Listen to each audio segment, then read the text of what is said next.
Good afternoon, everyone, and welcome to this meeting of the Thompson-Nicola Regional District for Thursday, the 23rd of November, 2023. The TNRD acknowledges that we connect with many First Nations across our vast regional district, and today we are located on the Tk'emlúps-te-Secwépemc territory, situated within the unceded ancestral lands of the Secwépemc Nation. The TNRD appreciates the partnerships that we have with Tk'emlúps-te-Secwépemc, and we respect the territory and land on which we gather today. Chair's announcements. Today, November 23rd, marks the 56th anniversary of the TNRD's incorporation. According to a little history lesson here, according to the incorporation letters patent on November 23rd, 1967, the TNRD had 14 electoral areas lettered A through N. Those letters have changed over the past 56 years as some of our EA boundaries have been adjusted. We now have 10 electoral areas, and that accounts for the 4 missing letters. At the time of incorporation, there were 6 member municipalities of the TNRD, the villages of Ashcroft, Cache Creek, Clinton, Lytton, the city of Kamloops, and the town of Merritt. Since then, we have added Chase, Logan Lake, Clearwater, Barrier, and Sun Peaks in that order. The first ever TNRD meeting was held the day after incorporating on Friday, November 24th, 1967 at the Kamloops City Hall Council Chambers. Dave Rogers was elected as the first ever board chair. He was the director of Electoral Area F, which at that time generally covered an area north of Kamloops Lake from Kamloops' westernmost boundary to the Dead Man River. The first dedicated TNRD building was on the 2nd floor of the Valley View Shopping Mall before we moved to a brand new building on Falcon Road, also in Valley View. That is where board meetings and TNRD administration was housed until 1998, when the TNRD moved into the newly built library and administration building on Victoria Street, where we are today. Thompson-Nicola Regional Library update. We are very, very happy to announce that the Aberdeen Tiny Library has officially opened to the public as of yesterday, Wednesday, November 22nd. A grand opening will take place sometime in the new year once all the bells and whistles are in place. Understand that 50 people went through the library in the first hour that it was open. Expense forms update. In working towards improving efficiency and reducing the number of expense claim forms that board members are currently filling out, our finance department will be developing new expense forms. These forms will be rolled out in the new year, and a training session will be provided at that time. In the meantime, as payment of indemnities for attendance and travel time for TNRD meetings and conferences is paid based on attendance, which is recorded by TNRD staff at each meeting, the completion of an expense claim form to record your attendance at a meeting is not necessary. Moving forward, you only need to fill out and submit an expense form if you are claiming mileage, meals, or communication expenses. I'd like to acknowledge that Director Newstater is not able to be here today, so we have alternate Director Karpuk here from the City of Kamloops. Welcome. New email address for executive assistant. Within the next few days, board members will receive an email for boardassistant@tnrd.ca. This will be the new contact email you will use to reach the executive assistant. If the executive assistant is ever away, this email will be monitored by the CAO, corporate officer, or deputy corporate officer. And the hope is to improve service and provide consistency in communication for board members. Chair's update. The chair will be leaving this meeting at 4 o'clock today because at 7 o'clock tonight, the chair is taking part in the opening night of the Winding Rivers Arts and Performance Society's Shaken Not Stirred, a James Bond pantomime at the Ashcroft Hub for 5 performances. In addition to myself, we have Councillor Jessica Clement from the Village of Ashcroft, who is our stage manager extraordinaire. The Ashcroft Economic Development and Tourism Coordinator, Margaret Morera, is taking on 4 roles, and doing all the costumes. From the Village of Cache Creek, CAO Damien Couture is running the lights and soundboard, making us all look great. And Councillors Sue Peters and David Dubois from Cache Creek are singing, dancing, and acting. And last but certainly not least, the beautiful and talented Janelle Robelin, wife of Andrew Robelin, the TNRD's waste reduction coordinator, is playing the leading lady. We still have tickets available for Friday and Saturday night. Come on out. Great fun for the whole family. Shaken, not stirred. So Vice Chair Smith is aware that I will be leaving at 4. If we are still going, then she will slide into the chair. And I understand that the cattle prod's not there. Okay, sorry, you're on your own. Upcoming meetings and events. Wednesday, December 13th at 1:30 p.m. we have a Utility Systems Committee meeting. Thursday, December 14th at 10 a.m. Finance Committee. On the 14th as well at 1:30 we have our regular board meeting. Friday, December 15th at 9 we have Committee of the Whole. And on Friday, December 15th at 1:30 we have a Hospital District Board meeting. Chair Roden, I believe we canceled the December 14th finance meeting yesterday. Did you? Yes. Thank you very much. Apparently there is no Finance Committee meeting on December the 14th. So if you've just written that down, you can scratch it out. Today in your blue folders, you will find one piece of correspondence and your regular mail. Moving along, are there any additions to or deletions from the agenda? No? Then we move on to the minutes of the regular board meeting held on November 9th. So moved. Thank you, Director Stamer. Second by Director Laird. Are there any errors or omissions? Seeing and hearing none. All those in favor? Opposed, if any? That is carried. Delegations. Our first delegation of 2 is Habitat Conservation Trust Foundation and Forest Enhancement Society of BC. We have, I believe, Dan Buffett, the CEO of the Habitat Conservation Trust Foundation, and Steve Kozuki, Executive Director of the Forest Enhancement Society of BC, who are going to provide an update on conservation and forest enhancement projects. Gentlemen, the floor is yours and welcome. Great. Thank you very much. All, as mentioned, Dan Buffett here from the Habitat Conservation Trust Foundation. And it was with me as Steve, and we have a very short PowerPoint presentation. I'll just share my screen. Oops, where did you guys go? I think looks good. And so both of our organizations are here just to give you an update of the investment in the regional district relating to funding that we both contribute together for fish, wildlife, and forest here. And I'll kick things off with a little quick overview of the Habitat Conservation Trust Foundation. We are a proposal-based conservation organization. We fund projects in BC to benefit the fish, wildlife, and their habitats, as well as some education about BC's fish, water, and wildlife here in BC. We're a proposal-based organization. We receive in excess of 600 proposals a year, and we have a multi-step process to evaluate each of these proposals to ensure that the limited funds that we have each year are targeted to the best projects.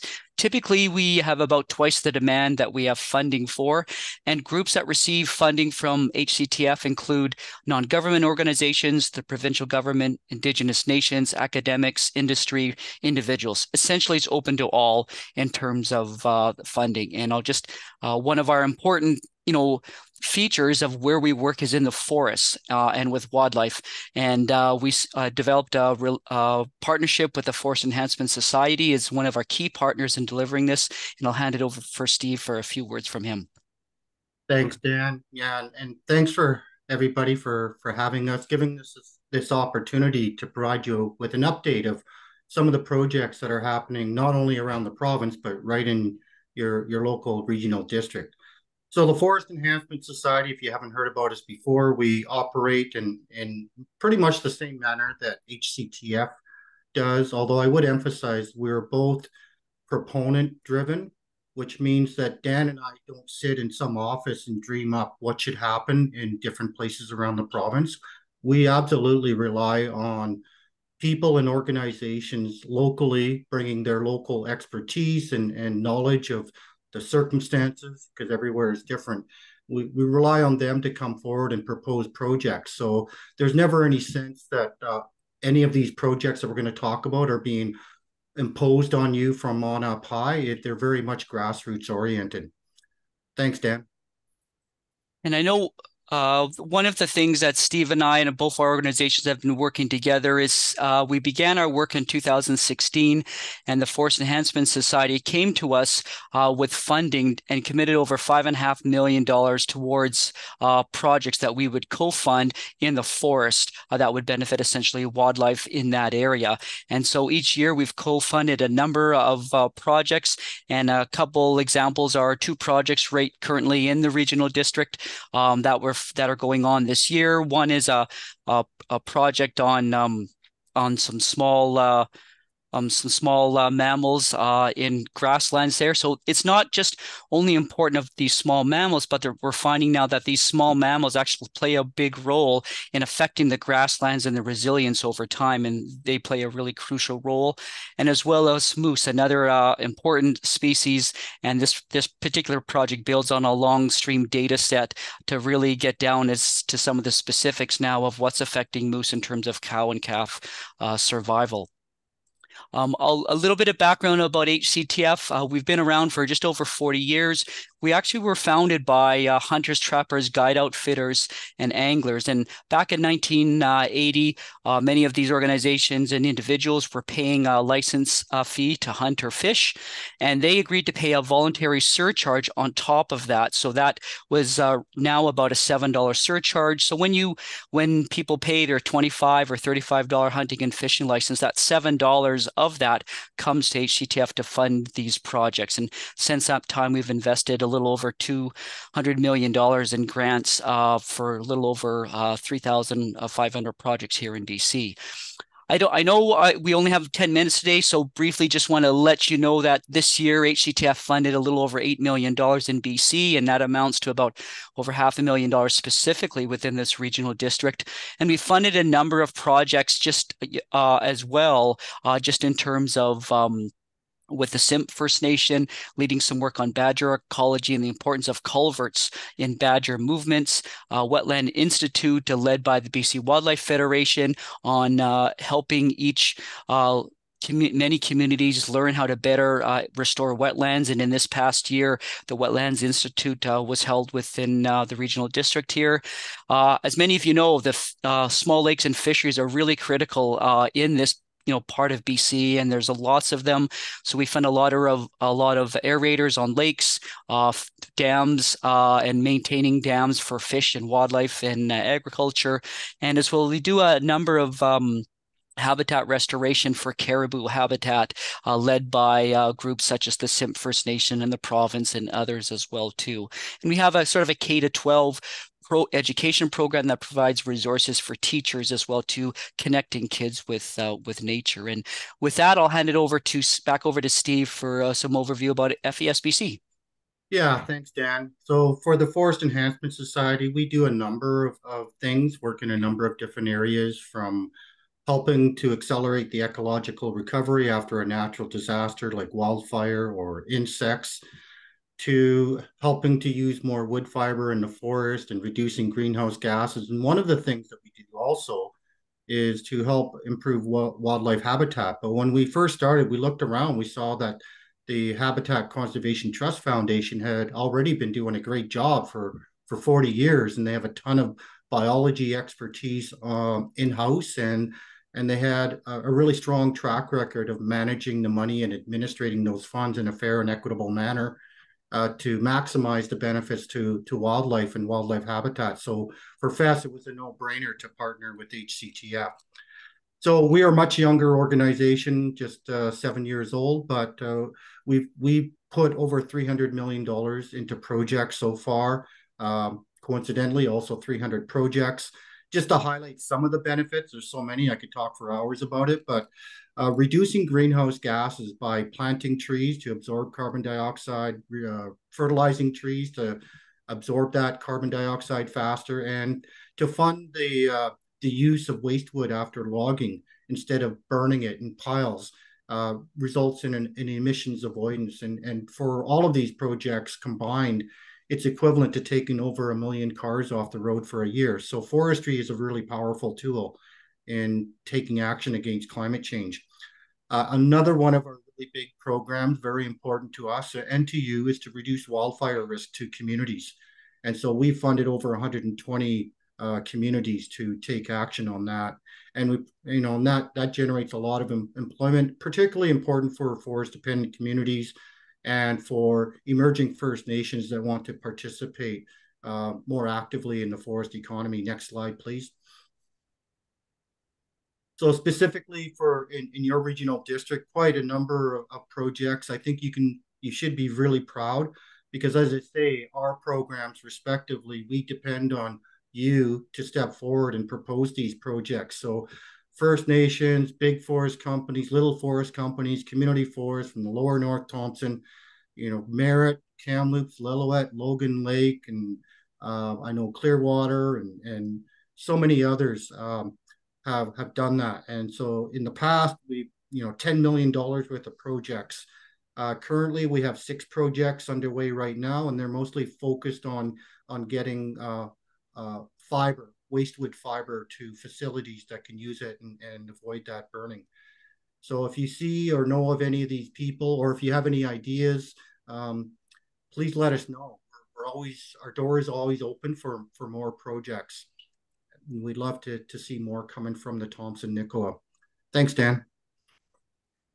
Great, and thanks, Steve. And so just to, again, just close up, then we just want to, again, Steve and I came here more not to ask, but just let you know sort of a lot of this great work that's going on between our two organizations that really depends on the community leaders that you have and exist here in the regional districts, whether that's in government, First Nations, local conservation groups and stewardship groups, because they're the ones that are the leaders. And it's Steve's and my job, to help our organization get the money into the hands of these experts to deliver that. And with that, we'll stop here. Steve, if you have any further questions or comments, and then if there's time, happy to answer any questions. Thank you very much, gentlemen. And I'll open the floor to questions. Director Stamer, you're first. Anyone else have any questions or comments? Director O'Reilly, Director Sarai. All right, Director Stamer. Thanks very much, Madam Chair. Thanks very much, guys, for your presentation. Nice to see you again, Steve. Appreciate it. I was on a field trip with Lower North Thompson Community Forest a couple of months ago, just outside of Barrier, and really, really happy with what you guys were able to put together. Not only for wildfire reduction and fuel mitigation, but also some of the other initiatives that you brought forward. Where are you at with your funding for 2024, 2025? Well, we're hand to mouth year to year, and we'll just wait for the next provincial BC government budget. February 24th is when we'll know. Thanks very much. Thank you, Director O'Reilly. Thank you, Madam Chair. Thanks so much for the presentation. It perked my ears there when you spoke about dams. And when we look through the Thompson-Nicola Regional District, there are old historical quote unquote dams, some that are, 10 rocks in place, but they are deemed a dam, and how your organization may be able to help with that when there's things of trying to remove or rebuild, and how that would ultimately change the habitat completely in those areas in wetlands, and how we would be able to utilize your help on those. Sure. We do fund a number of projects that work with replacing dams. My past history before I was here with HCDF, I worked with Ducks Unlimited Canada for 25 years, and we were sort of the largest dam holder in the province in terms of small dams, not obviously size of dams or quality. So really familiar with that. So we do have our grant programs are open to that type of work. We have one of our upcoming focuses is getting more water on the landscape, but we do work with, funding the province and other NGOs, including Ducks Unlimited, Nature Trust of BC, to actually replace some of those dams. And I've also had some conversation with some of the Cattlemen's Association and other as well too, because obviously that's another key partner in that work of, creating water, keeping water on the landscape for various purposes. Thank you so much. And just to follow up on that, I think, there are a lot of unknown liabilities out there when these dams aren't maintained, when they are owned by a regional district or a municipality, as an example, or they're in charge of them. But I think that'd be something worth exploring. Thank you. Yep. Thank you, Director Sarai. Thank you, Madam Chair. I was just wondering, being a fly fisherman here in Kamloops, I don't mind paying the fee and seeing some of that money going towards your group to maintain and promote what you're doing. That's $7. How long has that been in place? And like myself, I'd be happy to make it 10 so your group can do more. So who sets that rate, and when is the next opportunity for us to help you? Well, thanks very much for that. So yeah, so fly fishing, when you buy a fishing angling license, the license part of that goes to the Freshwater Fisheries Society of BC. So that's sort of a sister organization of ours, and they focus a lot on stocking, creating docks, angling opportunities, and then that surcharge of $7 comes to HCTF, with that license. This past year was I think a 10% increase was set and approved by the province that went into effect in 2023, and there'll be another slight increase, I think, of 4% next year. That's the first time that's gone up, I think, in about 15 years. So probably next year it'll be $8 surcharge or $9 to HCTF. So I think there are certain groups to work with, like the fly fishing group. I know they're on a provincial working group, and they're part of a collective that looks at this regulation and sort of suggests maybe even if it's a follow-up letter to encourage them to continue looking at opportunities for incremental increases over time, so that some of this more money gets back that we can receive and then get back into the landscape. Thank you, Vice Chair Smith. Thank you, Chair. I just wanted to say for FESBC, I know Logan Lake and the Logan Lake Community Forest has been a recipient of funds on a number of different occasions. So I'd be remiss not to thank you for your work that you've partnered in Logan Lake so that we could continue to work towards fire resiliency. So thank you. You're very welcome. Yeah, we love working with Logan Lake and all the community forests in your regional district. Are there any more questions? Director Getz? Thank you for the presentation. Just a real quick question. With the cold water rebuild of dikes and everything in Merritt, we have put in a 165-page application to start working on the dikes. I'm just wondering, have you had any input into, as we reclaim the river, such as the cooling ponds and the resting areas and all the rest for the salmon? Have you had any input on that? Because I haven't really sat with the ROC in a while, and I'm just wondering if you've had any input, or if you know what the plan looks like or exists, or if you've seen the drawings of what we're going to be doing. So I'm just curious. Thank you. I haven't seen the drawings. I know there is a large working group led by Fisheries and Oceans Canada, First Nations, the province.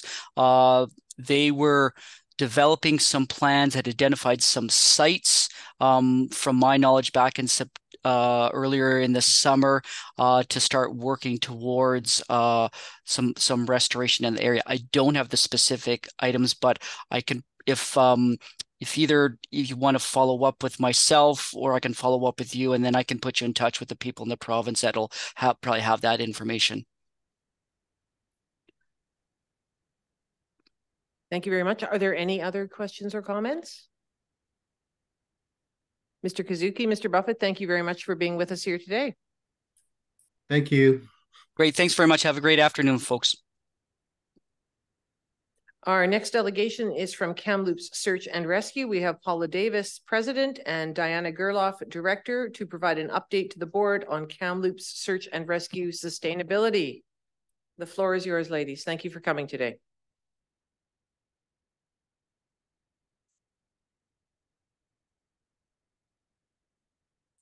Thank you very much for having us. Can you guys hear me? Okay.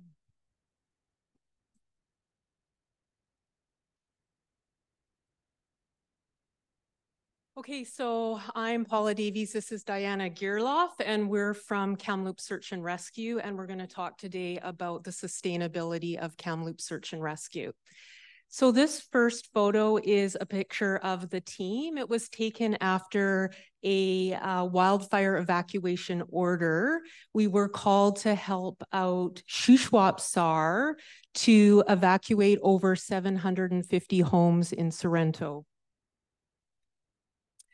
So KSAR operates under Emergency Management and Climate Readiness, EMCR, previously known as EMBC. EMCR is our authorizing agency. So what they do is they give us a task number and they task us out and authorize us to have things like air support, so helicopters and drones. They authorize us to have mutual aid if we need it. And they also authorize us to have any other personal equipment or other resources that we might need. KSAR is one of 78 SAR groups across BC, and we have between 40 and 50 trained volunteers. We're a member of BC Search and Rescue Association, or BC SARA. So BC SARA is our provincial support network, and they provide us with annual funding based on our specialties or our special capabilities that the team has. They also ensure that all of the 78 SAR groups across BC have standardized training as provided by the JIBC, or Justice Institute of BC. Ms. And Davis, could I just ask you to just step a little bit back from the mic? Just a titch. Yeah. That should be good. KSAR has been operating for over 50 years. So this is our existing hall on 800 Mission Flats Road. As you can see, we are literally bursting at the seams. So we have 5 fleet vehicles, 4 of which are parked in the hall. The SUV on the left doesn't fit. We also have a covered trailer on the right and a big sea can behind it. And in those pieces of equipment, we store our seasonal rolling stock. So that's ATV, UTVs, and snowmobiles, none of which fit in that hall.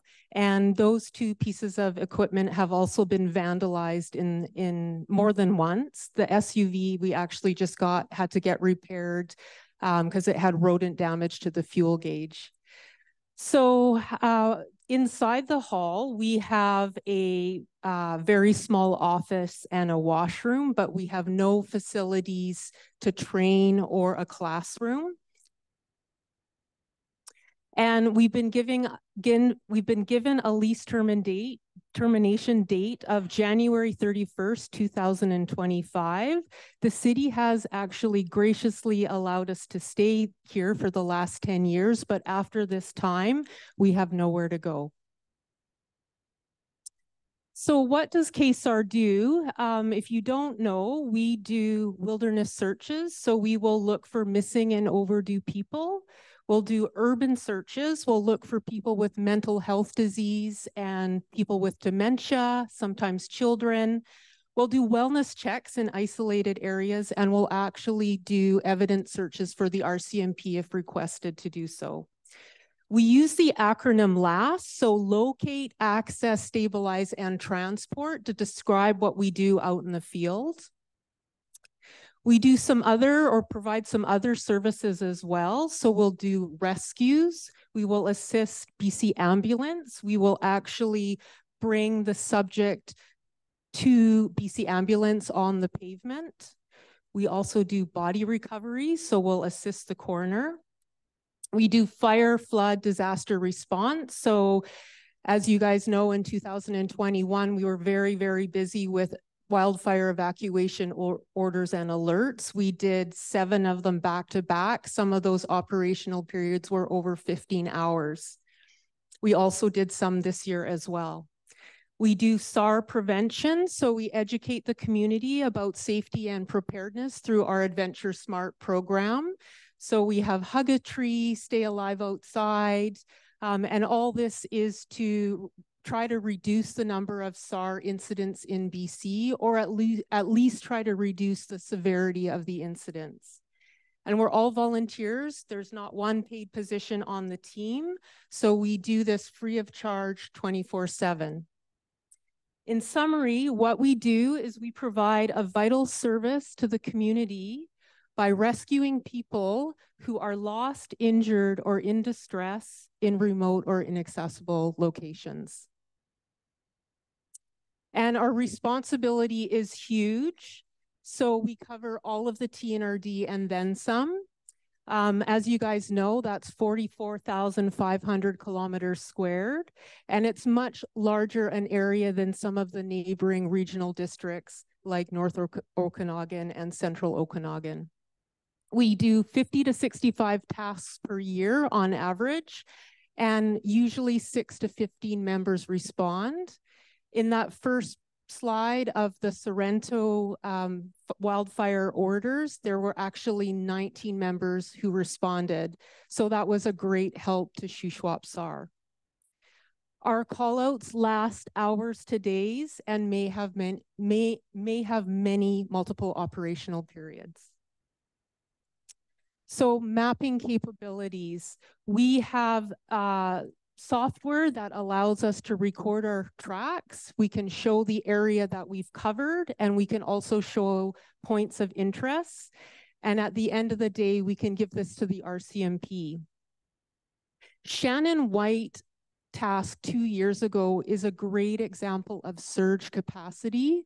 So what this means is we can ask EMCR to task out a whole bunch of other SAR teams, so other SAR teams in the TNRD, maybe even outside the TNRD, so we can get a whole bunch of boots on the ground in a really short time frame. So for Shannon White, we had 11 operational periods and over 4,000 volunteer hours. Some statistics. So in 2001, we had a record year. We had 70 callouts or 4,756 volunteer hours. 73% of these tasks were requested by RCMP and 13 by BC Ambulance. We spent even a little higher number of volunteer hours doing training tasks or training events and administration. In 2022, it was more of an average number of callouts. So we had 56 incidents or 2,595 volunteer hours. We were asked 64% of those tasks were requested by RCMP and about a quarter requested by BC Ambulance.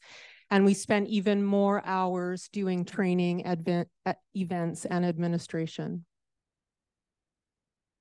So BC SARA provided us with this data. So this is just a distribution of the number of callouts in the TNRD amongst all the SAR groups. So as you can see, Kamloops SAR had 3/4 of the callouts, and the rest of the incidents were split between the other teams in the TNRD. BC SARA has looked at the 10-year projection of how many SAR incidents are going to occur in BC over the next 10 years. So right now in 2023, we are over 1,500 tasks. There was a little bit of a blip for 2021 during COVID. But by 2037, the number of incidents in BC is going to surpass 2,500. BC SARA also did a 2022 year in review, and they assigned a value or a dollar value to all of SAR volunteers in BC. So what they said was that if SAR volunteers had to be replaced by salaried full-time staff on call 24/7, it would cost the provincial government a minimum of $189 million per year in wages. So what that amounts to for KSAR is $2.4 million per year in wages by our volunteers. So just a quick snapshot of our budget. So for 2023-24, it will cost us about $130,000 to be operational. Our largest tasks or our largest costs are from tasks, including personnel. So that's about 23% because it costs for us to roll out those doors. And the other thing that we spend a high percentage of our costs on is training. And that's because it's important for us to be well trained. So where do we get our revenue? There's about 4 sources.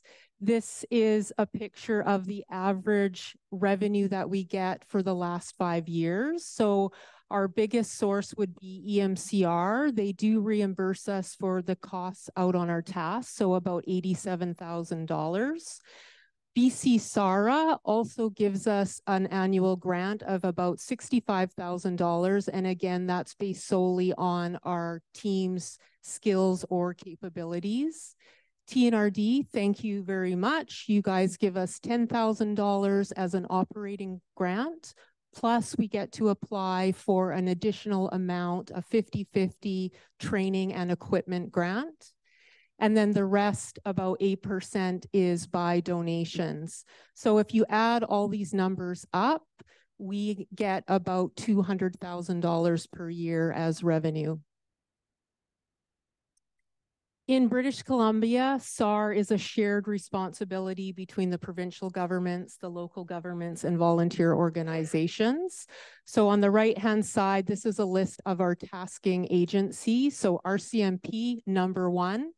BC Ambulance, remember they don't go off the pavement. So in general, we are bringing the patient to them. BC Coroner Service, Parks Canada, TNRD, and KFR. And we have a big, we're very heavily involved in the community. So we provide essential services to the public and promote safety and preparedness in the outdoors. So just a couple of pictures. Top right, that is us promoting safety at our volunteer fair. Bottom left, Emergency Services Day, the parade, and then bottom right is we're just thanking one of our donors, which was Canadian Institute of Mining. Highland Valley Copper and New Gold have also contributed donations. Just to highlight some of our capabilities or team specialties, this was a rescue a few years ago now, but in the Big Bar area. So you can't see the road, it's off on the top there, but a vehicle drove off the road and went over the cliff. And the vehicle ended up here, and our rope team pulled all 5 occupants to safety. So as well as rope, we also have swiftwater rescue, we have canine rescue, we have 4 canine handlers, we have off-road rescue, winter and avalanche response, ice rescue, we have human tracking teams. So we're a pretty capable team. This is one of our Swiftwater members. So this was during the floods in Cache Creek in 2017, and we were looking for missing Fire Chief Cassidy. Again, this is another great example of surge capacity. We were able to get boots on the ground in a timely manner. In this search, there was over 100 searchers, 10 operational periods, and over 11,000 volunteer hours. So our vision is we need land and a purpose-built building to continue to provide our services. So that is search, rescue, and recovery, including evacuation orders and floods. And this is for the City of Kamloops and the TNRD, and also to support those other first responders that are out in the field. We really try to support those first responders. We require a location that allows for quick deployment and has sufficient space so we can conduct our business, which is training, meetings. And we need to be able to respond to the growing number of tasks and environmental disasters that are occurring each year. So to do all this, we require support from both the city and the TNRD. And I'm going to leave you with this slide. This is the new Vernon Search and Rescue Hall in Vernon. It's a purpose-built building, and it was 100% funded by the Regional District of North Okanagan. It just got finished being built. They had their grand opening in June, and we had the pleasure of touring it in August alongside Councillor Margot Middleton and the Mayor. Thank you very much for your attention.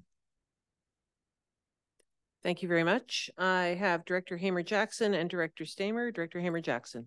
Thank you very much. I think we all commend you for your work. A matter of fact, when you were doing the presentation, I was going to say, geez, too bad you didn't have a picture of that Vernon operation, because, you know, here we're a population of about 140,000 people with the TNRD and Kamloops. Vernon, I believe, is 43,000. And I think we really, really got to take a good look at this. We did go down, we first stopped at your operation out in Mission Flats there, and then viewing that was a little embarrassing for myself.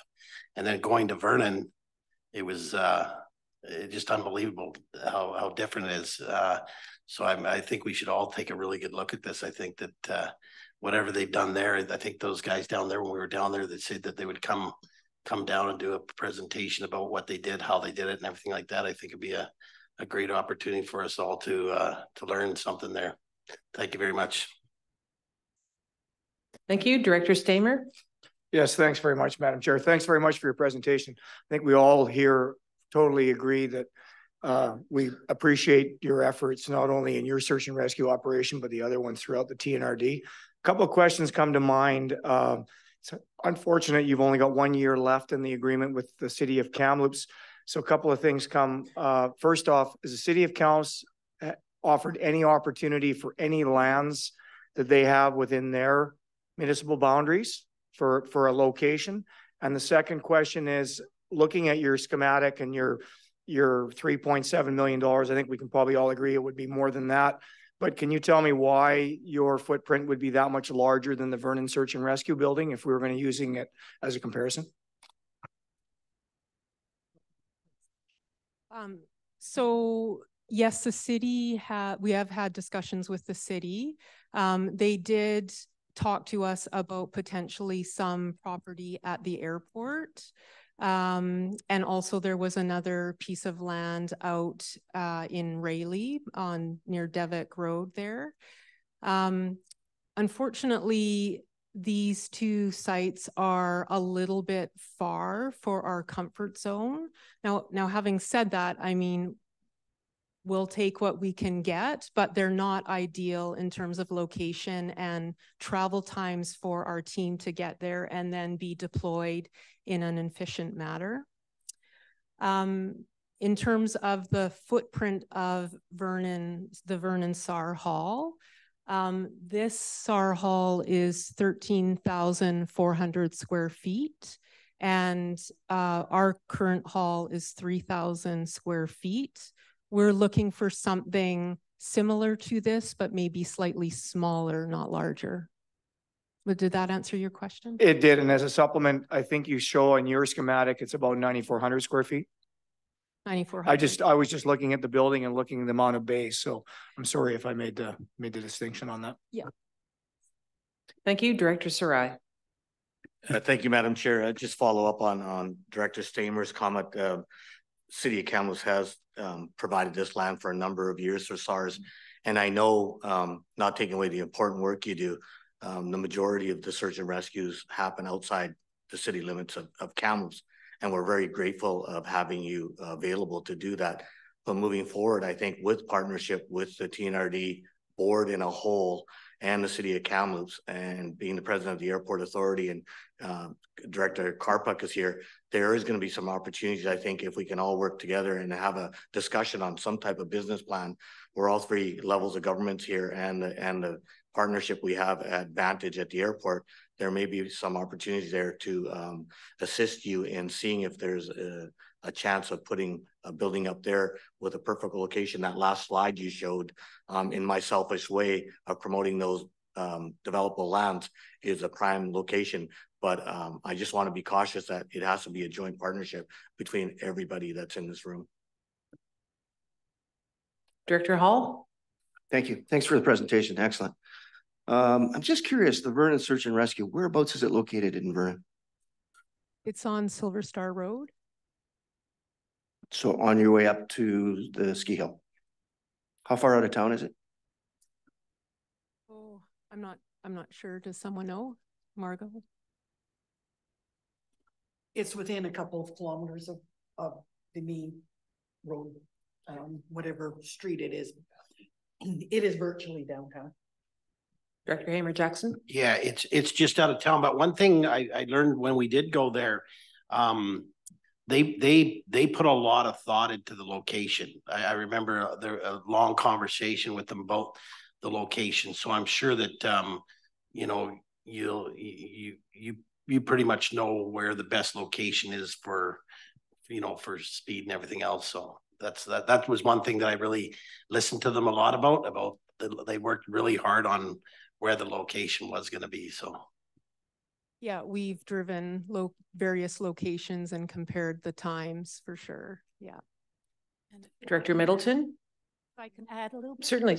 Also, we're not really considered first responders as is, but it is with most of that tasks, it's time sensitive to be mobilized as fast as possible. And all our volunteers come from home, gather at the hall, get ready, and head out.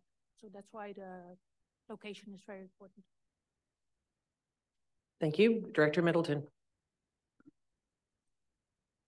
A couple of things. Thanks for all your hard work. I think just if we look back on it, there's a little bit of a second part of ask that that you folks have is, even if we find land and funds can be raised to build a building, it still doesn't meet the time frame of you losing the existing site that you have. So I have to be cognizant that also immediately needed is a temporary location that that KSAR could move into to operate until other premises could be secured. I think just another thing a little bit, when we look at, you know, the Vernon search and rescue, when I toured through there, so I was really impressed. It has, you know, great opportunities there, and is also a public space for other meetings and other opportunities. So they do have a way to optimize the use of the building. But also, I believe too, their property was actually private property from a neighboring construction company that has donated or made available that land at a very, very economical cost to Vernon. So we are, you know, and I think KSAR would certainly be welcoming any opportunities, even if it's not through city or TNRD, for properties that you could build on. So certainly don't want anybody to go away thinking that, you know, that this is just, you know, narrow focused in on municipal or TNRD property. That maybe there's somebody out there that would like to help out, would be most appreciated. Thank you, Margot. We need a theatrical angel. I have Directors Ranta and Rain. Director Ranta. Thank you, Chair. I may not have understood your beginning of your presentation, but it appeared to me as if the majority of your calls come from the RCMP. And here you are focusing on the TNRD in the city of Kamloops. The RCMP gets money from the federal government. Will you be seeking support from the RCMP since the majority of your calls are responding to their requests? We have not monetary support. That isn't something that we've looked at, but we definitely have their support in other ways. So I guess it's an option. I would encourage you to pursue that option. Thank you. Director Rain. Yeah, thank you for the work you do. I'm just wondering, in Vernon, did they get any grants, or did the regional district fund 100%?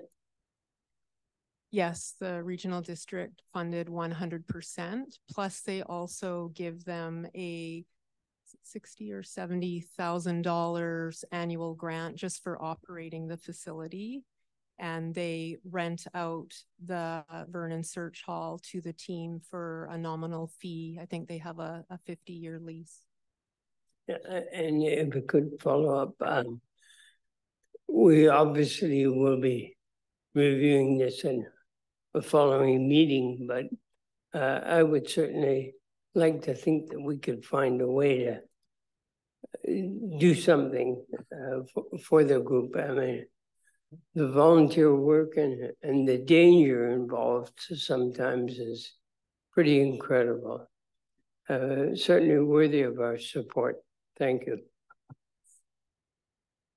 Are there any other questions or comments? Seeing none, thank you very much for your presentation today. Thank you. And thank you for everything you do for the entire TNRD.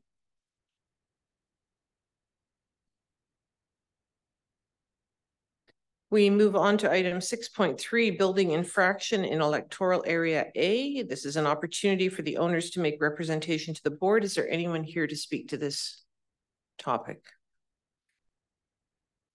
No. Item 6.4, building infraction stop work order area O, an opportunity for the owners of this property to make representation to the board. Is there anyone here today to speak to this? Seeing no one. 7.1, building infraction stop work order. We do have a recommendation. Move the recommendation. Vice Chair Smith, thank you. Second by Director Sarai. Any discussion on this? Director Stamer? Thanks, Madam Chair. So to staff, what really are the implications with the stop work order? What does it actually not or not allow the owners to do or not do? Just for a refresher on this. Thank you, through the chair. So the section 57 notice on title really impacts properties when they go to sell. The bank is also notified if there's a lender on the title. But where it really comes is if they ever try to sell the property, that's when we find that they come back and try to correct the deficiency. And the big piece here, it also saves us harmless, or at least removes some of the liability. So if somebody purchasing that property ends up buying it, not knowing that it doesn't meet code, never had a permit, they were warned because it was on title.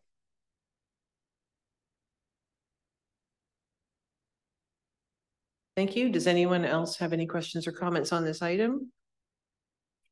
On the motion then, all those in favor, opposed if any? That is carried. Item 7.2, stop work order electoral area O. We again have a recommendation. Move to.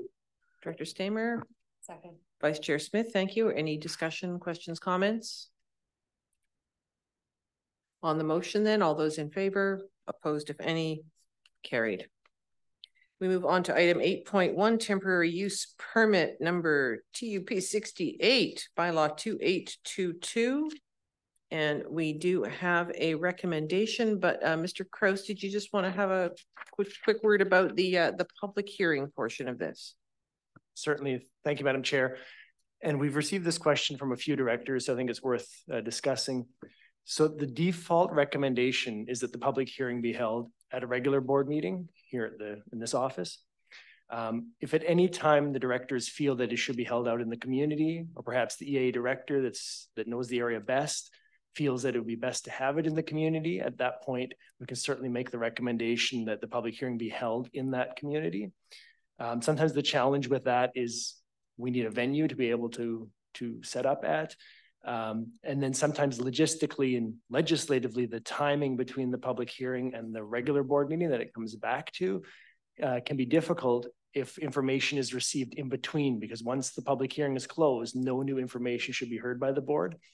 So sometimes if we have a controversial public hearing that's held, let's say 1 week before the board meeting, then oftentimes residents will still contact the board, even though you're supposed to not consider the matter until the minutes come back. That's not to say we can't do delegated public hearings. It's just the default is here at the board room here at the TNRD in Kamloops. Now, I understand that if we were to change the recommendation slightly and end it after taken to a public hearing full stop, then the default would be that it comes to a regular board meeting. But if between now and then the EA directors or a member of the board or staff decided that it would be better to hold it in the community, that leaves the option open to be more flexible, correct? Perhaps I'll defer to the corporate officer. I think the only concern would be that it has to be delegated. So then it's a matter of who is delegated, which members get to attend, because it won't be the whole board attending. Yes, Chair, that actually is a very valid and correct point, that if you are going to be delegating the meeting, then that would need to be included. If it's just about a location and time thing, then that doesn't get set until the actual the notice is placed in the local newspaper, or otherwise as under Section 94 of the Charter. So I think we would, as Mr. Krause has said, we would normally expect those hearings to take place with the full board present here at one of these meetings. Time and location can be changed quite easily, but if it's being delegated to a subset of the board, then that actually does become a little more complicated. Director Lepso? To the chair, through to staff. So what's the fee structure for this setup? Is there a cost when you apply for this? Do the proponent have to pay money for this? Through the chair, yes. So the application for a temporary use permit is $1,500, similar to a rezoning. So it's a $1,500 application fee, and that includes the public hearing and the entire process. Okay, thank you. Director Middleton. Just out of curiosity, what's the time frame that we have to hold a public hearing by? What if this progresses today? Is it a 30-day? Through the chair, there's no set timing of when we have to have the public hearing. There's just timing. Once we've had the public hearing, it's important to get it on a board meeting shortly thereafter. So there isn't much time in between, but there's no time requirement for when the public hearing. So we could have it in January or February. Yeah, that was just my concern, because December is quite often a bit of a wash for having meetings anywhere, let alone, out of town or away from here. So thanks. Director Stamer. Thank you, Madam Chair. A couple of questions. I guess the first question is, this is a rural property on a lakeshore location, and I'm wondering, when we talk about where the public hearing should or shouldn't be, what weight do we ask the director in charge or responsible for what their take on that is? And the second question I have is, on this temporary use permit, when I'm looking through the list of the do's and don'ts, where is the enforcement portion of this? If, there's part of it says no events or parties are welcomed. Well, I find that hard to believe that you're going to have it on an Airbnb and there's not going to be at least a party or some sort of thing going on there. So how do we enforce that? Thank you. Through the chair. So on the enforcement piece, the house rules that we listed in the report, some of those are internal from the property owner. That's how they're saying they're going to operate it. Not all of those conditions were put into the temporary use permit. Any of the conditions that we do put in would be enforced upon complaint through the bylaw officer, similar to any other bylaw. And that is one of the challenges with the temporary use permit process, is the more conditions we put in, the more difficult it might be to enforce. So an example would be, we didn't write in maximum number of guests. We could have done that. The board can still put that in.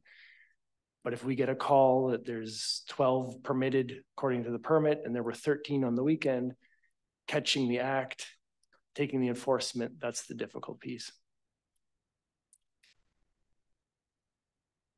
And I believe you had a first question as well. Yeah. First question was on the public hearing portion of it. I'm not entirely clear how we determine that. Do we ask the electoral director or the municipal director for their input on determining whether the public hearing is going to be on site or is going to be here? How do we determine that? And it can be determined through this discussion. So if the area director knows, then they can certainly bring that up. The challenge for us as staff is determining what will be controversial and what won't. Often the things we think aren't controversial are to a community, and vice versa. In this case, I was simply going off the fact that we've only looked at 2 of these at the board level, and both were turned down based on concerns by the neighbors. And so if I extrapolate that, there could be concerns here, but perhaps there's no concern. But certainly, again, discussion at this table right now is how we can set and decide whether or not you want it in the community. Then we'd have to find a venue. I'm not sure if there is one at Nicola Lake. Maybe we'd have to go to Merritt, but at least it's closer.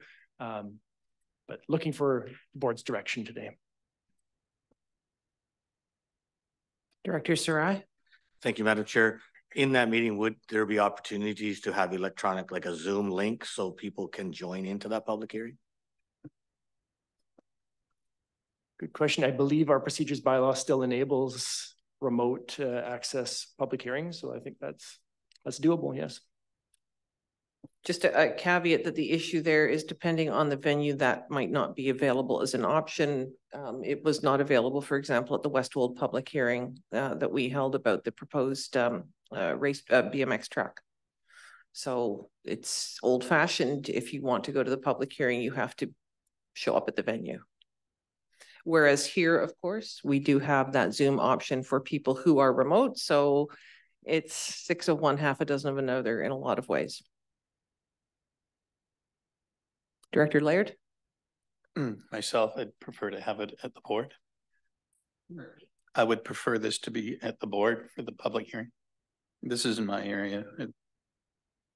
Quite an elaborate house. Surprised I want to rent it out. Director Middleton. Just because I didn't do enough research ahead to have the answer for myself, the LR1 Lakeshore Residential, how does that compare with recreational? Is this sort of two different designations of zoning? I'm just sort of asking, like, what kind of services or response times would you have from bylaws and RCMP or other bodies? Is this considered remote, or is this considered fairly urban? So through the chair, the zoning is residential. It's just a subset of it that is specific to lakeshore development. In this case, it's fairly rural, but it's not large parcel size rural, but it is outside of Merritt. So the zoning itself doesn't look at police response times or anything like that. It really looks at the use, which is residential. And so they can't do nightly rental, which is the reason that they've applied for this temporary use permit. So to enable that use. In terms of enforcement, it's mainly on us. So if we get a complaint that there's a condition not being met, it would be up to us to investigate that. The benefit of the temporary use permit is if we do have those complaints and we have the evidence, the permit can be revoked and the use has to cease. That's unlike zoning where there's grandfathering and other powers. So it is an effective tool in this case, but enforcement is on us. We do have a recommendation. Director Laird, would you like to move the recommendation? Thank you very much. Do I have a seconder? Second. Vice Chair Smith, thank you very much. Is there any further discussion on the recommendation then? All those in favor? Opposed, if any? Thank you. That is carried. We move on to 8.2 Solid Waste Management Facilities Amendment Bylaw. And before we have a recommendation, a note that this is indeed a weighted stakeholder vote. City of Kamloops directors excluded. So City of Kamloops directors will not be voting on this. Okay. So Director Sarai says he's leaving. Director Laird moves recommendation 1. Thank you very much. I'll second it. Second by Director Stamer. Any discussion? All those in favor? Opposed, if any? Carried. We have a second. Vice Chair Smith, thank you. Director Thorpe seconds. Thank you very much. Discussion? All those in favor? Opposed, if any? That is carried. And we have a third. Move 3. Director Stamer, thank you. Director Getz seconds. Any discussion on the question? All those in favor? Opposed, if any? Carried. 8.3 Mandatory Recyclable Materials Amendment Bylaw number 2829 and TNRD Notice Enforcement Bylaw number 2832. We have a stack of recommendations. Second. Director Blackwell, Vice Chair Smith, thank you. Discussion? All those in favor? Opposed, if any? Carried. Number 2, Vice Chair Smith, thank you. Director Sarai, discussion? All those in favor? Opposed, if any? Carried. Move 3, Director Smith, thank you. Second by Director Houghton. Any discussion? All those in favor? Opposed, if any? Carried. Number 4. Director Morris, second by Director Thorpe. Thank you. All those in favor? Opposed, if any? That is carried. Number 5. Director Blackwell, thank you. Second by Director Onslow. All the discussion? All those in favor? Opposed, if any? Carried. And Move 6. Director Stamer, second by Director Sao. Discussion.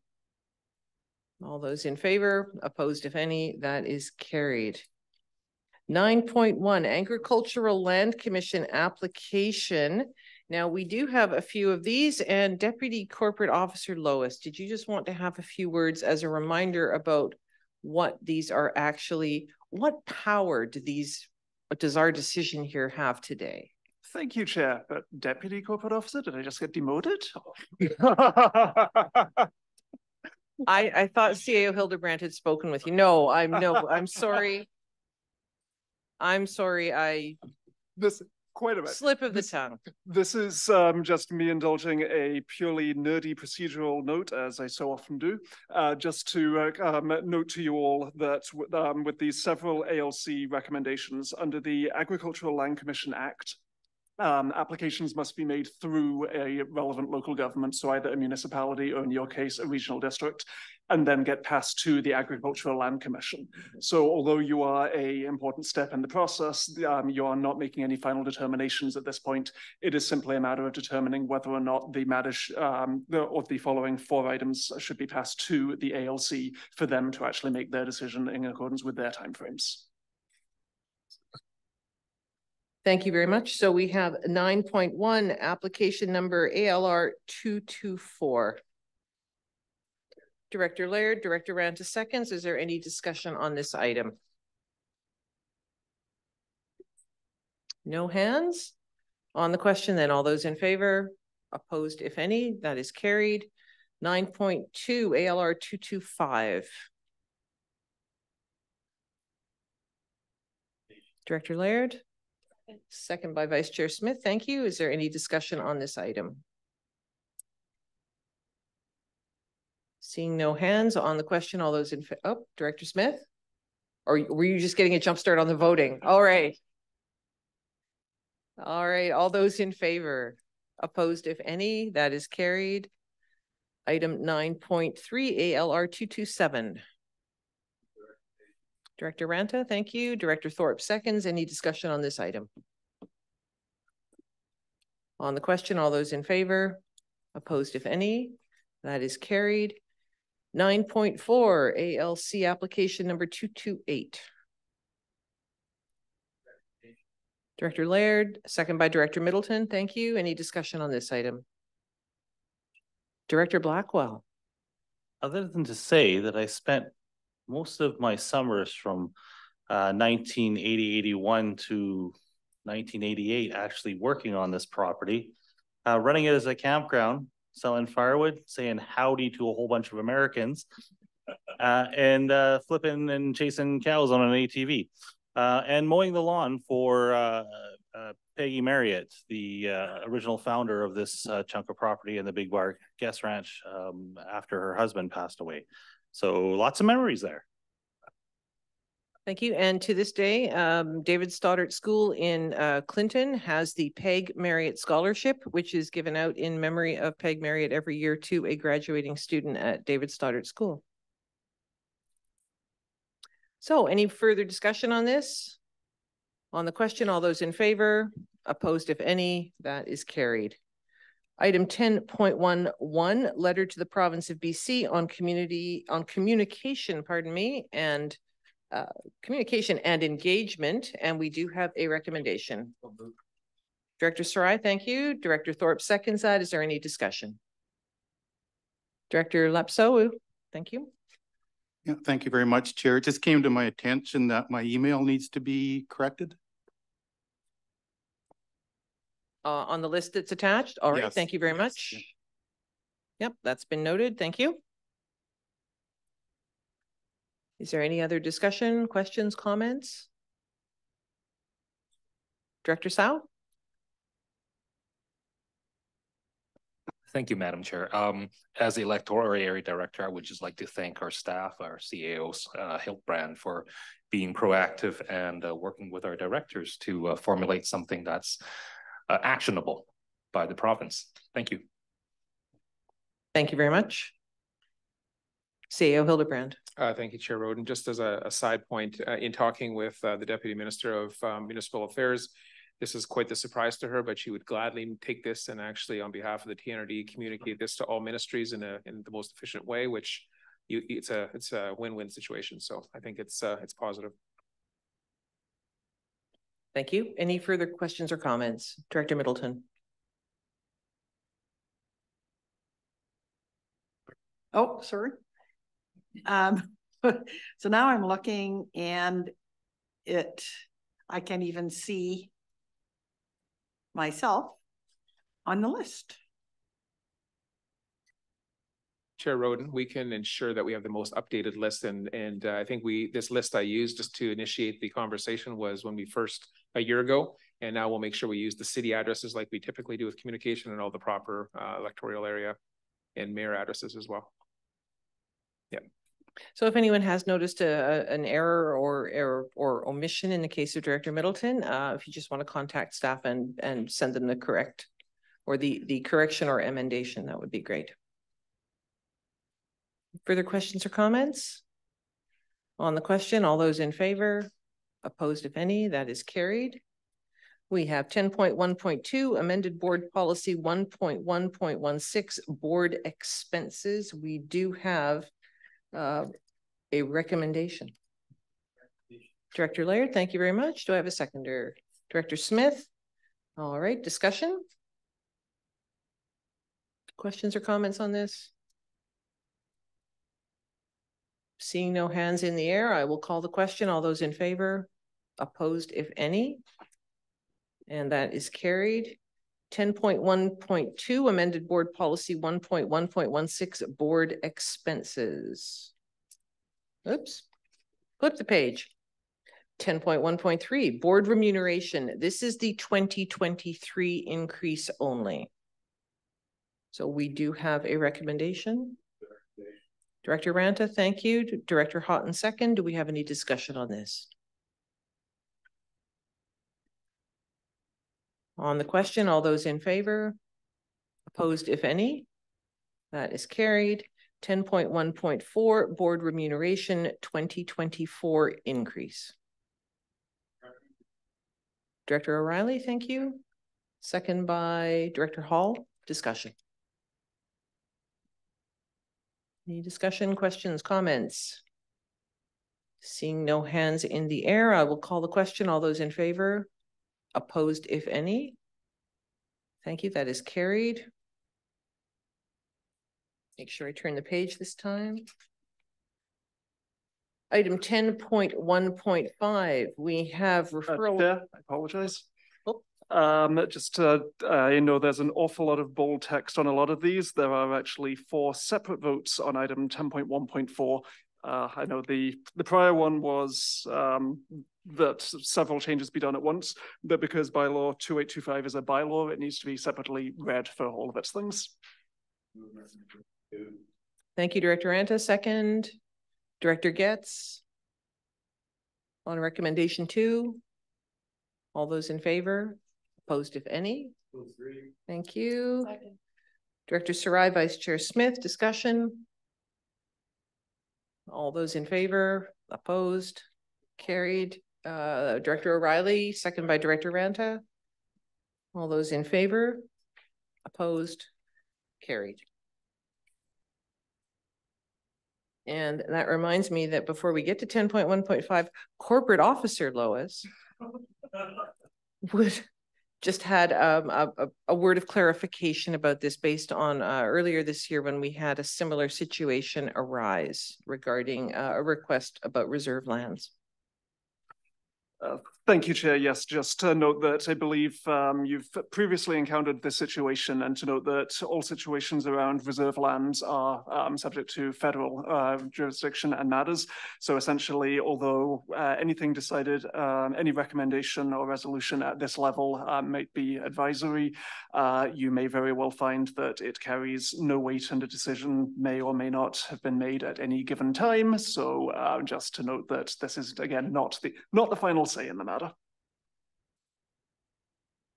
Thank you very much. And we do have a two-part recommendation. Director Thorpe, move the recommendation. Thank you. Second by Director O'Connor. Any discussion? On the question, all those in favor? Opposed? That is carried.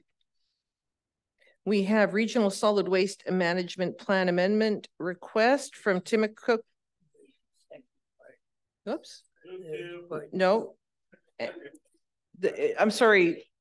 That's a two that can all be done at once because there's an and there, correct?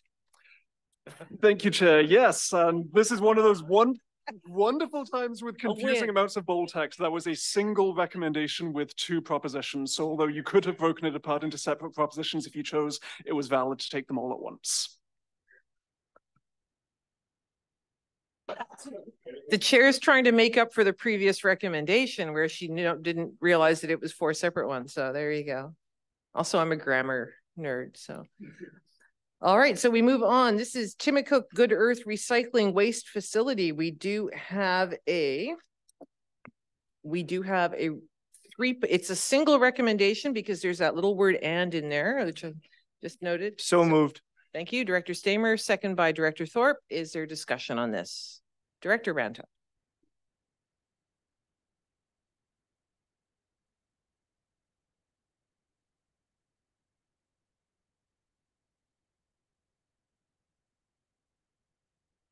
Director Rant. There you go. I thought I could talk loud enough. The Cache Creek landfill opened February 28th, 1989. It took its first ton of waste. I was elected in 1990. So for the 29 years that I've been the mayor of Cache Creek, I've been dealing with the Cache Creek landfill. We recognized fairly early on that it has a finite capacity and undertook to expand our boundaries to the west of the existing village boundary, about half of a section wide for the full distance of the Cache Creek boundary. So it was quite a large boundary extension. And that was approved in 1999 by the provincial government. Initially, the landfill was licensed to take 300,000 tons of waste annually, which came from Metro Vancouver primarily, as well as some waste from the TNRD. And later in the operation, the input capacity was increased to 500,000 tons, which was approved. And so we started accepting 500,000 tons of waste, much of it from Metro Vancouver. And the landfill has continued to operate and provide revenue for the TNRD based on a waste importation fee and provide revenue to the village of Cache Creek, which allowed us at one point to have the lowest taxes in the regional district for a period of time.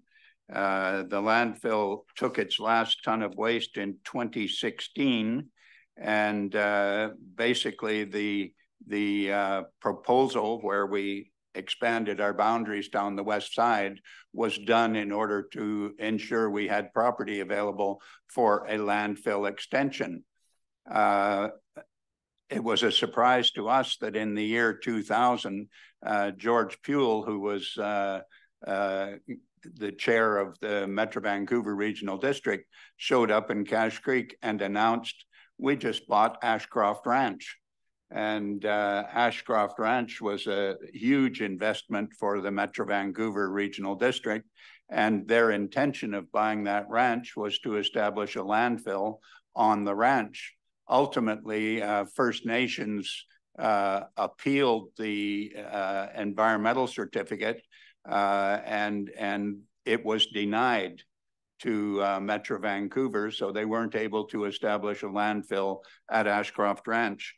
As a result of that, our original intention of expanding our boundaries came back into the foreground, and we applied for and were approved through the environmental assessment process to have what's called the Cache Creek Landfill Extension, that is now called the Campbell Hill Landfill. And it accepts waste, and it's licensed to take up to 750,000 tons annually, believe it or not. And presently, according to the report here, it has a lifespan between 40 and 63 years, depending on the input annually that it gets.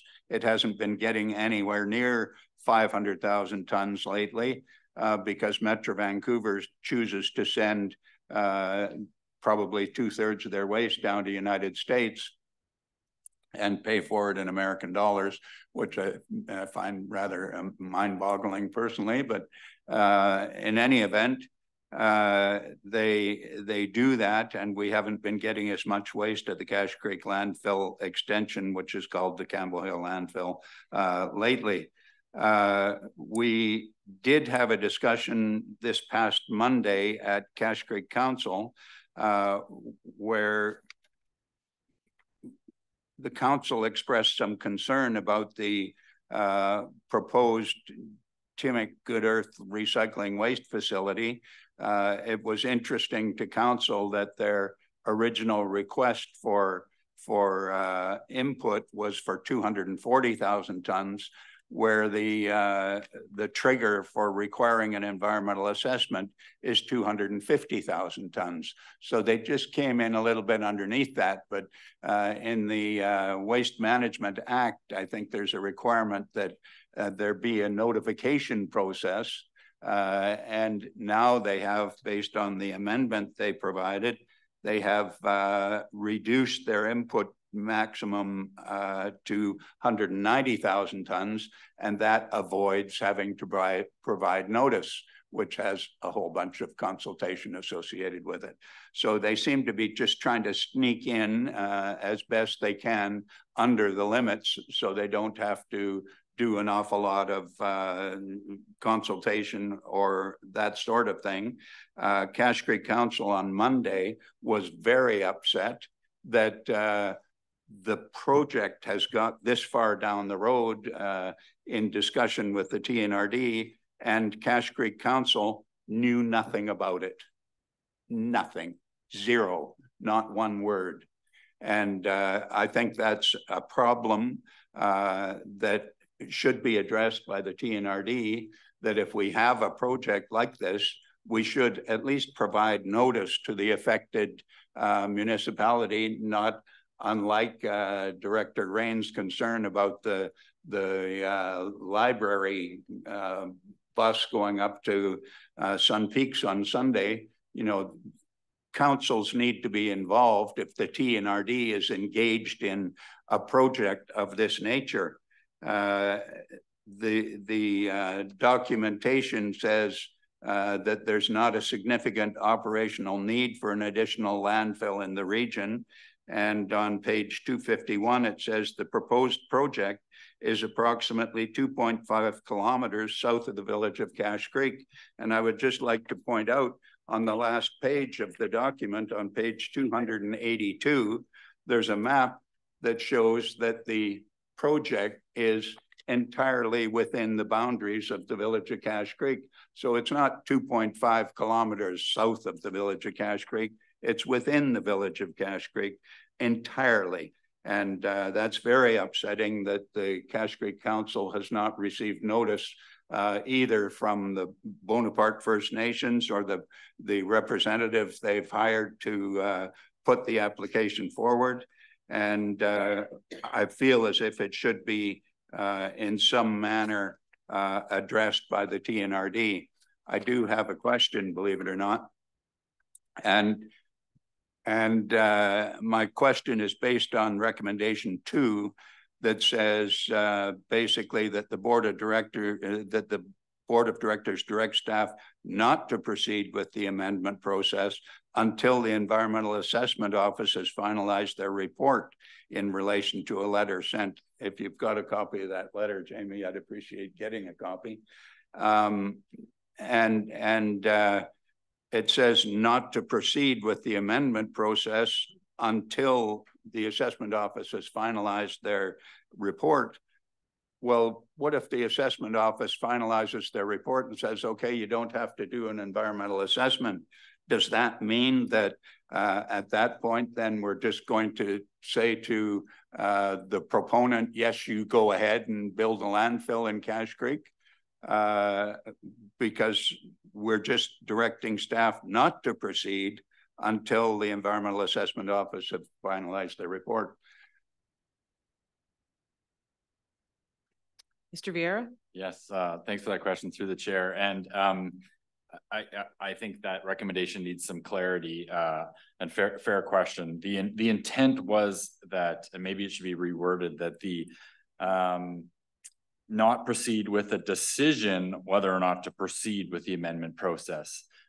The process is that the board will determine whether or not to even move forward with allowing the amendment process to begin. And we're recommending you don't, as a board, even make that decision yet. So to postpone making that decision to whether to even entertain the amendment process or not. We're saying that until we get clarity from the Environmental Assessment Office of whether it needs an environmental assessment or not, that we do not make a decision on whether to move forward or not with the process, not with the approval. So if the board wants to move forward with the process, that would kick off the entire public consultation process of doing a plan amendment, but that would need to be a decision by the board to move forward with that first step. And we're saying, we're recommending don't even make that decision yet until we get clarity. So Mr. Vieira and Director Ranta, if we changed number 2 in the recommendation to the Board of Directors direct staff to not proceed with consideration of the amendment process until the Environmental Assessment Office, would that provide the clarity that you're seeking, Director Ranta? I think that would be somewhat better. And what I'm understanding from Mr. Vieira is that if the Environmental Assessment Office comes back and says, okay, you don't need to do an environmental assessment, then it will be referred back to the board for consideration. Corporate Officer Lois? Correct. Thank you, Chair. I just wanted to look at, so just to be clear on what the proposed recommendation is. So where things currently are in the amendment process is, so on the paper in front of you, you have received the stage 1B screening level request, and then the proposed direction to not proceed with the process until you have further information from the Environmental Assessment Office. The next stage in the process would be the 1C, which is the board review. And so that would be when, if the next stage after the Environmental Assessment Office comes back would always be board review. So even with the wording as it currently is, even if they come back and say there is nothing needed and so the process resumes, the very next thing that would happen would be the board reviewing it. And you could then take that opportunity to say, we are not interested in, say, proceeding with this and establishing an advisory committee. So the wording as it currently is does allow for a total interruption at this time. So if you did want to change it and make it even stronger, then you could amend it in that way, but I don't think it's actually necessary. Thank you.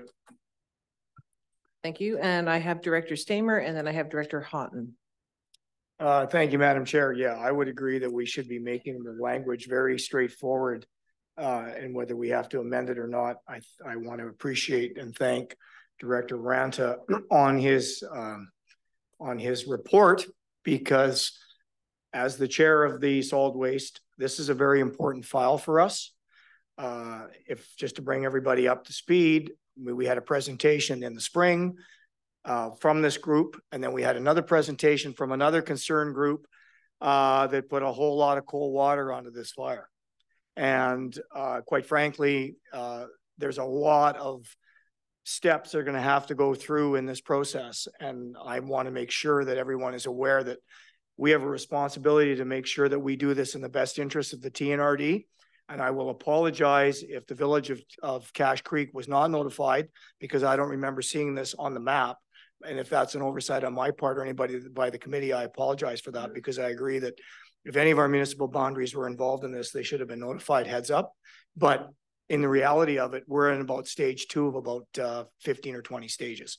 I think Mr. Vieira is kind of nodding his head. There's a lot of steps that we have to go along, and we certainly don't want to be encouraging this project when we look at some of the shortfalls that are coming to fruition in some of these reports that we're getting, including, as Director Ranta alluded to, possibly trying to circumvent some of the rules by going under different limit loads and things like that. So I'm not saying that anything nefarious is going on, but quite frankly, there's a lot of moving parts in this, and I think we want to make sure that we're very aware of our responsibilities. So I will be supporting this recommendation. Thank you. And I don't know if I need to be saying this, but I think we just have to be careful about imputing possible motives to proponents about why they might have chosen a certain number as opposed to a certain other number, because we cannot know that. And I think we're starting to wade into dangerous speculative territory. Also, I was at the Solid Waste Committee meeting in April just to observe when they presented, and I do recall that they were asked very specifically if they were going to be going to the various other affected groups, and they did say quite categorically in April that yes, they would be. And the village of Cache Creek was named as one of the groups that they should definitely be getting in touch with forthwith. And they told us in April that they would be doing that. So just so I'm glad. And yes, so that was April. So Director Houghton. Kind of following up to what Director Stamer said, we had that presentation earlier in the year, and quite honestly, I wasn't too keen on it. I just leave it at that, I guess. But since then, we've had a very strong opposition delegation from the sporting club, and then since then, a very strong letter of opposition from the Blue Goose Cattle Company, who lease the land. And obviously there hasn't been a heck of a lot of consultation between the proponent, the two I just named, and the village of Cache Creek. So far, their track record isn't the greatest. So how will these affected parties that haven't been consulted or have written strong letters of opposition, how do they fit into the puzzle in having a say in where this thing's headed? Mr. Vieira. Thank you. Through the chair. So going back to the process that was adopted by the board, once we get clarity from the Environmental Assessment Office, assuming the recommendation is adopted, and if the board entertains moving to the next step 1C in our process, then it would kick off the extensive public consultation process that we would, through a committee that gets set up here at the TNRD, establish all of the requirements that we require of that proponent before we're willing to move to the next step of the project. And basically at any point in that process, it can go to the board for a recommendation to sort of stop it and turn down the project. So there'll be multiple mechanisms of that. But again, to reiterate, that would be if the board even decides to move forward with the process. Thank you. Do we have any other questions or comments? Seeing none on the recommendation, all those in favor? Opposed, if any? Thank you. That is carried. We move on to 10.1.7 Kamloops Search and Rescue. We do have a recommendation. Director O'Reilly, second by Director Sarai. Questions and comments?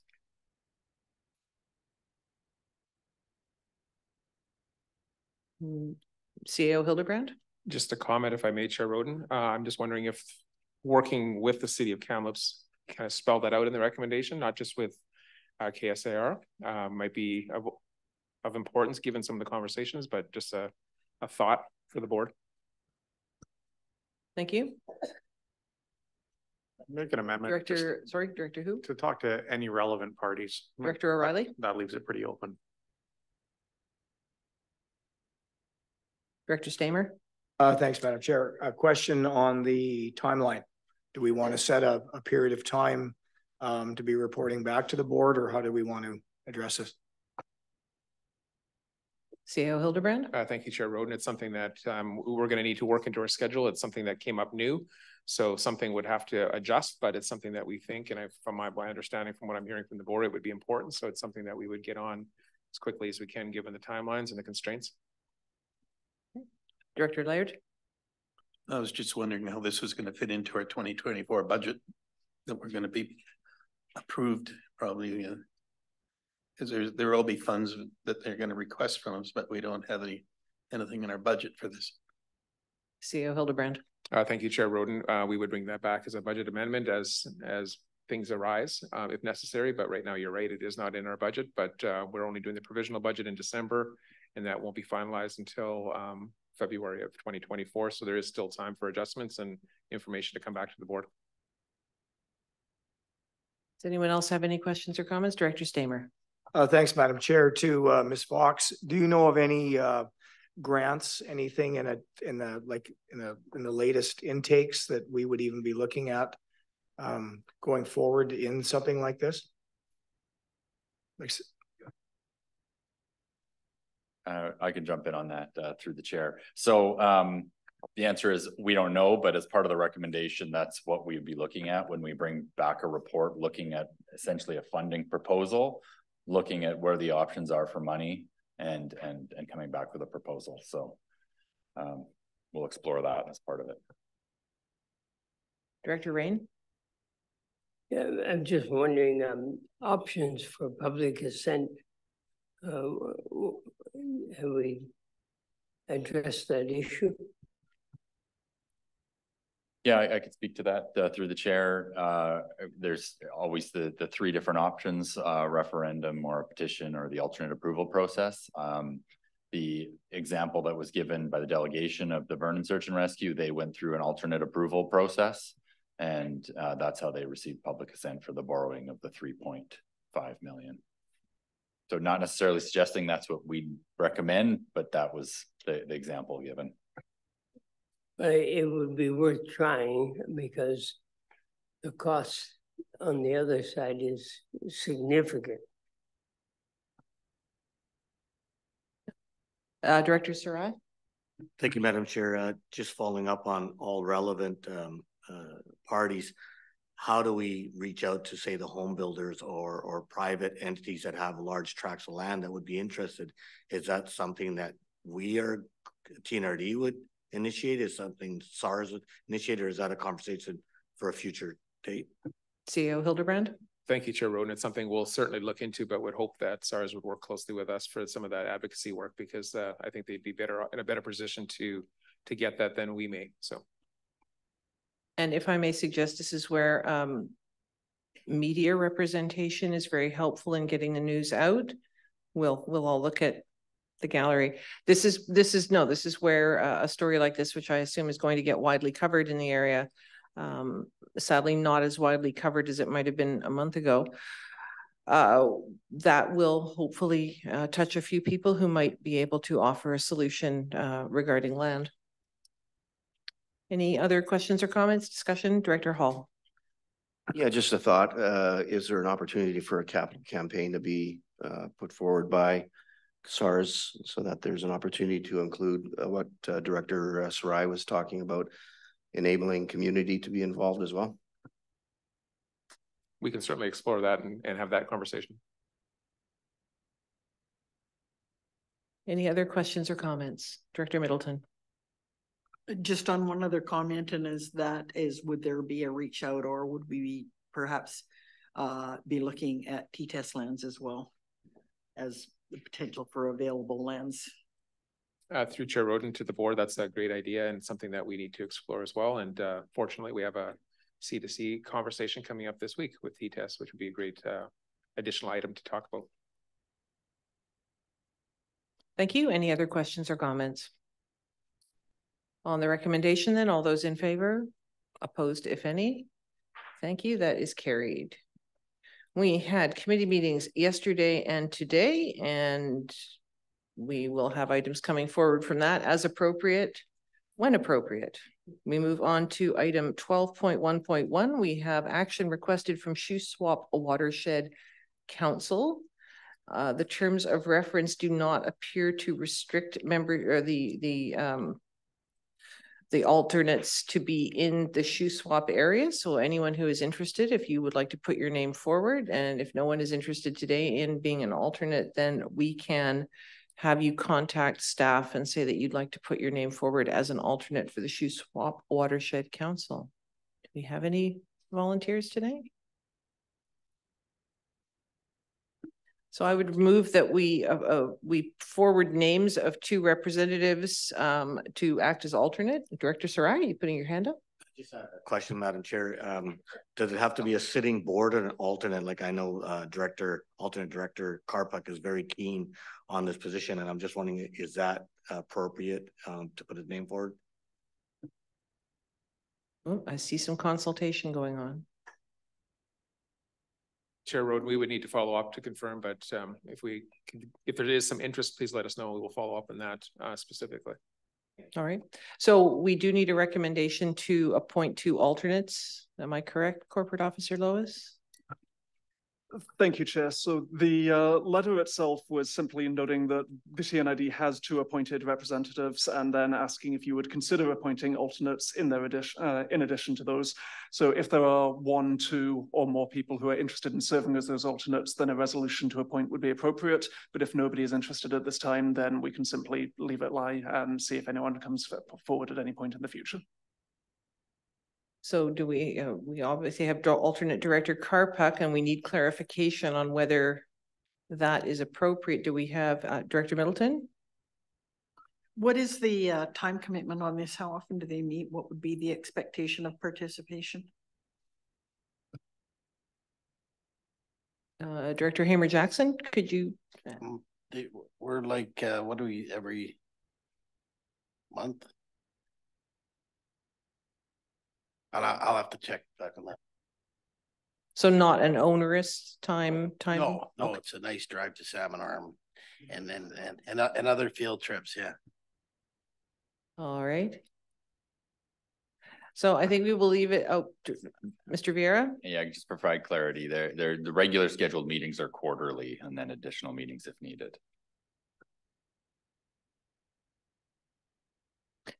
All right, so anyone who is interested, and we will follow up alternate director Karpuk and see if you are able to be appointed as an alternate for that. All right, so we have some information only items here. Does anyone have any questions or comments on any of those? No? Director Stamer. Thanks, Madam Chair. I'm wondering if we should send a letter of support to the Shuswap Watershed Council with the mussels. I understand that there's quite a concern. Maybe Director Lepso may have some other additional information on this, but it sounds like they're looking at trying to get more boots on the ground for this season or next season coming up for the boat inspection. So I would support a letter to them supporting their request to the to the ministry, I guess. So you're making that recommendation? Yes, I am. Okay, thank you. Do we have a seconder? Director Rain seconds that. Any discussion? Director Lepso? And just so my name was brought up, the Village of Chase sent a letter of support. Okay, thank you. Discussion on the recommendation. All those in favor? Opposed, if any? That is carried. We move on to item 13, new business. Is there any new business? No, all right. Quickly moving on to item 14. Madam Chair, you might make 4 o'clock yet. I don't. No, seriously, I do have to leave. Vice Chair Smith is fine with taking the chair, and I am in no way, honestly, trying to stifle debate. I realize that these are important matters. If people want to discuss them, then that is important. I just will not be here to enjoy the fruits of that discussion. So we move on to 14.1. We have the notice of motion presented by Director Thorpe, and I believe CAO Hildebrand wishes to speak to the notices of motion. Yeah, thank you, Chair Roden, to the board. From a staff perspective, I'll share our thoughts on the three. So starting with Director Thorpe, and I've had conversations with all three directors already prior to this. So the request is something that I feel is really important and should be a priority, but impossible to do in a consulting way and coordinated approach right now. So in talking with Director Thorpe, she understands that it's could be a 2-year horizon, could be a 3-year horizon to actually have a policy like this in place. And we need to make sure that we have the relationships. We need to make sure we're consulting properly, as one size fits all doesn't apply with something like this. We need to make sure we do our due diligence. So it would be our recommendation that we will take this on. I know Corbin is certainly, this is a priority for him, but it's something that we will continue to work on as we build relationships, and something that we'll bring back to the board when the time is right. So do we want to deal with it? I think we should deal with the notices of motion one at a time to avoid us getting confused and mixing up discussions. So we do have the notice of motion 14.1. And what would the board like to do? Director Thorpe? Okay, I'm brand new at this one. So do you want me to read the notice of motion or just tell you that I'm putting it forth because you can all see it in front of you? I think it's enough to say that it's as item 14.1 as stated in the agenda. Item 14.1 as stated in the agenda. So you're making that recommendation? Correct. All right. Does that have a seconder? Seconded by Director Bass. Thank you. Discussion. All right. I have Director Thorpe and then I have Director Getz. Okay, thanks through the chair. Thank you. I realize that this notice of motion is going to take some time and a fair amount of consultation, but I think this is something that is going to become a priority and will eventually be legislated by the province. And I'd like to see us get ahead of it. We've got 25 First Nations in the TNRD, and it's going to take us time. Right now, the archaeology branch does not review or screen development applications for conflicts with protected sites, and local and regional governments can fill this gap. If we look at some of the things that have happened recently, I think a lot of you are aware of what happened to that family up in Soda Creek that bought a property. It turned out it was a significant archaeological site and they could do nothing. We're looking at Williams Lake, where they found ancestral remains in the Staples parking lot. We're looking at Lytton. I think we're all very aware of what's happened there. I think it's timely, given we're seeing those situations. The new emergency plan requires greater collaboration and input with First Nations. And if we look at what's happened in the Shuswap and the Okanagan with their fires recently, there's going to be issues coming up there. The Caribou Regional District has a draft plan in place. They haven't implemented it yet. They've been spending a fair amount of time. I think we could maybe give that to staff, and it would give them a skeleton. I mean, there's still a lot of consultation, but at least it's a skeleton and a starting point. Williams Lake is looking at doing a protection policy as well. They're a few months out from Caribou Regional District. I did have a discussion with Councillor Moses from Williams Lake, and he said that the Caribou plan was fantastic in his opinion and would be a good starting point for us. So I'd really like to see us get behind this. Actions speak louder than words, and we keep talking about how we want to make this a priority. So let's take some action and make it a priority, not just pay lip service to what we say we want to do. Thank you, Director Getz. We in Merritt have been fairly proactive on this situation. Whenever we do any kind of work around our area, we immediately hire cultural monitors from the 5 bands almost instantaneously. We've also, in our Recovery Operations Center, have a First Nations representative and liaison that moves forward. I think this is important and I'm going to support it, but I think it becomes fairly obvious that every group should be moving in this direction without any kind of notice of motion. It's just the way it's going to be. And most communities are trying to get an MOU. I think we need to move in this direction, but I think we also, should be moving in this direction without it being told to. So. Thank you. Do we have any other questions or comments? No? On the question then, all those in favor? Opposed, if any? That is carried. Item 14.2, we have the notice of motion from Director Grenier. CEO Hildebrand. Thank you, Chair Roden. So this is a topic that can be addressed by staff and realistically should have been done probably years ago and cleaned up. It will require some work from our finance team, but I'm assured that we can get this work done, and it'll be in our provisional budget for December in January, and the board will then finalize that decision within the budget in February, March. Please note that there will be a shift in taxation then, so some of that taxation will go back to more of a regional service, and then it'll come from a few of the electoral areas that are, of course, involved in this one, but easily done. It'll just take a bit of time and be part of the budget that you'll see in the future. Thank you. Director Grenier, do you want to move this in the same form that Director Thorpe moved hers? I do want to move it that way. Oh, what she said. All right. Do I have a seconder for that? Director Houghton, thank you very much. Is there any discussion on this? No? Thank you very much. On the question then, all those in favor? Opposed, if any? That is carried. And item 14.3 from Director Stamer. CEO Hildebrand. Thank you, Chair. Director Stamer, I didn't have a chance to talk to, but I will share this with him now. This is certainly something in our wheelhouse and something that we know how to do and how to do it well. And it's certainly appropriate for staff to take on. And I think the board probably knows this already, but it's a significant task with respect to resources and time. It requires a service establishment, public process, public consent process. It also we also need to understand the feasibility and do all the work and public consultation that would be required. And so given where we're at this year, I think the understanding is I think everyone would know that this would be something that would be implemented in January of 2025, because we can't make the time frame to make this happen for the new year in 2024, but it's something that we're willing to take on.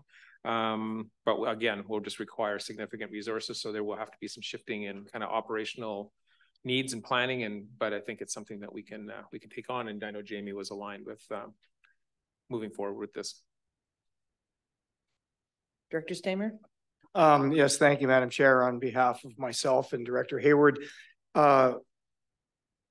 we think it's important moving forward when we start looking at our communities as they grow. There's opportunities here in Lewis Creek to possibly put street lights up, particularly along the intersections to try to make them safer. And I'm offering up any opportunities that the municipality of Barrier may have in putting work together with the TNRD in making this project work. So thank you for that. Thank you. Is there any further discussion? Director Lepso? Just through to the Mayor of Barrier, what do you currently do for your solid waste pickup? Well, we do our own, thank you for that, within our own municipal boundary, but we don't do it outside of our boundary. So we're looking at possibly expanding our service not only to Lewis Creek, but also to the Simp Reserve that's just on the edge of Lewis Creek. At the same time, we're also looking at possibly expanding the fire protection area as well, just to try to encapsulate, more opportunities for larger taxation. We've got faster trucks, those kinds of things. So again, Director Hayward and I just wanted to have a look and see what the impacts were going to be. We certainly don't want to be trying to burden the taxpayers of Lewis Creek unnecessarily, but at the same time, we want to try to move forward, not only as a safety measure, but also being able to improve the services to the residents. Thank you. And Director Sarai, just a reminder, we do not currently have a motion on the floor. Director Sarai.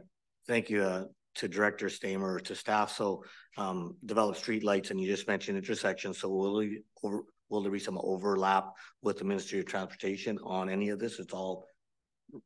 No, there won't be any lights, I don't believe, until the 4-laning is provided. So that's entirely going to be the responsibility of the residents for that.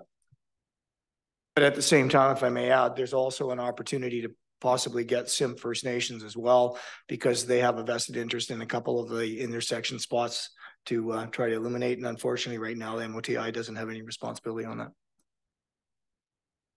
Any further discussion? Would you care to make that motion? Yes, Director I'll make that Stamer? motion. Thank and you. Director Hayward, would you like to second it? I thought you might. Any further discussion? On the question, all those in favor, opposed if any, that is carried. We have question period. Are there any questions from the gallery? This is where we all turn and look at you and make you feel uncomfortable. No questions from the gallery, no questions online. We have need of a closed meeting to take place following this meeting in accordance with the Community Charter, Section 90.1C, Labor Relations or Other Employee Relations. So I will make that recommendation. Second by Director Bass. Thank you very much. Discussion, all those in favor, opposed if any, carried. We will have a 5-minute recess and then go into closed session.